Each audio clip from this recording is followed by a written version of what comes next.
Hi friends, welcome to Sri Kudumbam channel. பருப்பு உருண்டை குழம்புல உருண்டை உடையாமல் எப்படி செய்கிறதுன்னு பார்க்கலாம். வாங்க வீடியோக்குள்ளே போகலாம். 150 கிராம் கடலப்பருப்பு, 150 கிராம் துவரம்பருப்பு ரெண்டையும் நல்லா கழுவிட்டு 2 மணி நேரம் தண்ணியில் ஊற வச்சு வடிகட்டி எடுத்து வச்சுக்கணுங்க. ஒரு மிக்சி ஜாரில் 1 ஸ்பூன் சோம்பு, 2 துண்டு பட்டை, கழுவுன துவரம்பருப்பு கடலப்பருப்பை எடுத்து மிக்சி ஜாரில் போட்டு கொஞ்சம் கொஞ்சமாக சேர்த்து அரைச்சி இது மாதிரி எடுத்து வச்சுக்கணுங்க. உருண்டைக்கு தேவையான அளவு உப்பு சேர்த்துக்கணுங்க.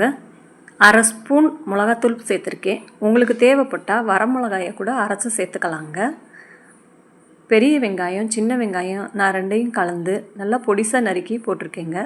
இதில் கொஞ்சமாக பச்சை மிளகா, கருவேப்பிலை, கொத்தமல்லி, துருவின தேங்காய் 1/2 மூடி சேர்த்துருக்குறேங்க. கொஞ்சமாக பெருங்காயத்தூள் சேர்த்து எல்லாத்தையும் ஒன்றா நல்லா கலந்து விட்டுக்கங்க. கலந்து இதே மாதிரி உருண்டையை உருட்டி வச்சுக்கணுங்க.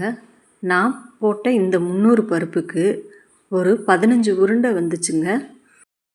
இந்த கலந்த கலவையை கொஞ்சமாக 2 ஸ்பூன் அளவுக்கு நான் தனியாக வச்சுருக்கிறேங்க. தேவையான அளவு புளியை அரிசி கழுவின தண்ணியில் ஊற வச்சுக்கணுங்க. ஒரு அகலமான சட்டியில் தேவையான அளவு எண்ணெய் ஊற்றி வெந்தயம், சீரகம், கடுகு போட்டுக்கணுங்க. பொரிஞ்சதுக்கப்புறம் சின்ன வெங்காயம் நறுக்கி வச்சுருக்கிறேங்க. அதையும் அதில் போட்டு நல்லா வதக்கணுங்க. இதில் பச்சை மிளகா 2 பச்சை மிளகா கீறி வச்சுருக்கிறேங்க. இதையும் அதிலேயே போட்டு நல்லா வதக்கணுங்க. தேவையான அளவு கருவேப்பிலை எடுத்து அதிலேயே நல்லா வதக்கிக்கணுங்க. நான் ஒரு துண்டு இஞ்சி எடுத்து நல்லா சின்னதாக பொடிசாக நறுக்கி வச்சுருக்கேங்க. அதையும் இதில் சேர்த்து வதக்கிக்கணுங்க. 10 பல்லு பூண்டு எடுத்து 1-2 தட்டி வச்சுருக்கிறேங்க. பூண்டை தட்டி போட்டால் நல்ல வாசனையாக இருக்குங்க. நாட்டு தக்காளி பழம் 2 எடுத்து நறுக்கி வச்சுருக்கிறேங்க. அதையும் இதில் சேர்த்து வதக்கணுங்க. வதங்கினதுக்கப்புறம் ஒரு சிட்டிகை மஞ்சத்தூள் சேர்த்து 2.5 ஸ்பூன் மிளகாத்தூள் சேர்த்துருக்குறேங்க. 5 ஸ்பூன் மல்லித்தூள், புளிக்குழம்புக்கு போடுவோம் இல்லைங்க, அந்த மல்லித்தூள் சேர்த்துருக்குறேங்க. நான் வீட்டில் அரைச்ச குழம்பு மிளகாய்த்தூள் தாங்க சேர்த்துருக்கேன். இதில் நான் சோம்பு, சீரகம் அது மாதிரி எல்லாமே சேர்த்து வீட்டுக்காக அரைச்சி வச்சுருக்க புளிக்குழம்பு மசாலா தூள் போட்டிருக்குறேங்க. அதையும் சேர்த்து தேவையான அளவு, குழம்புக்கு தேவையான அளவு கல் உப்பு சேர்த்து நல்லா கலந்து எண்ணெயிலேயே மிளகாத்தூளோட பச்சை வாடை போகிற வரைக்கும் வதக்கணுங்க. இதில் கரைச்சி வச்ச புளி தண்ணியை சேர்த்து தேவையான அளவு தண்ணி ஊற்றி நல்லா கொதிக்க விடணுங்க. கொதி வந்ததுக்கப்புறம் அடுப்பை நல்லா சிம்மில் வச்சு ஒரு 5 உருண்டையை ஒன்று மேலே ஒன்று படாத மாதிரி தனித்தனியாக போடணுங்க.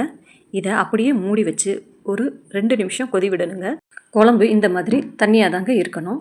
மறுபடியும் மீதமுள்ள 5 உருண்டையாக சேர்த்து நல்லா உருண்டையை வேக வைக்கணுங்க. குழம்பு உருண்டை உடஞ்சிருச்சு அப்படின்னா குழம்பு அது கெட்டியாக வடகரி பதத்துக்கு வந்துடுங்க. 1/2 மூடி தேங்காய், 1 ஸ்பூன் சோம்பு சேர்த்து நல்லா நைஸாக அரைச்சி இந்த குழம்புலையே சேர்த்துக்கணுங்க.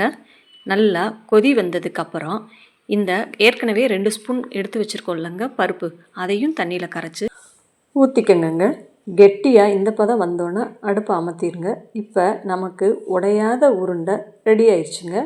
இந்த பருப்பு உருண்டை குழம்பு உங்களுக்கு பிடிச்சிருச்சுன்னா ஸ்ரீ குடும்பம் சேனலை சப்ஸ்கிரைப் பண்ணுங்கள், ஷேர் பண்ணுங்கள், கமெண்ட் பண்ணுங்கள்.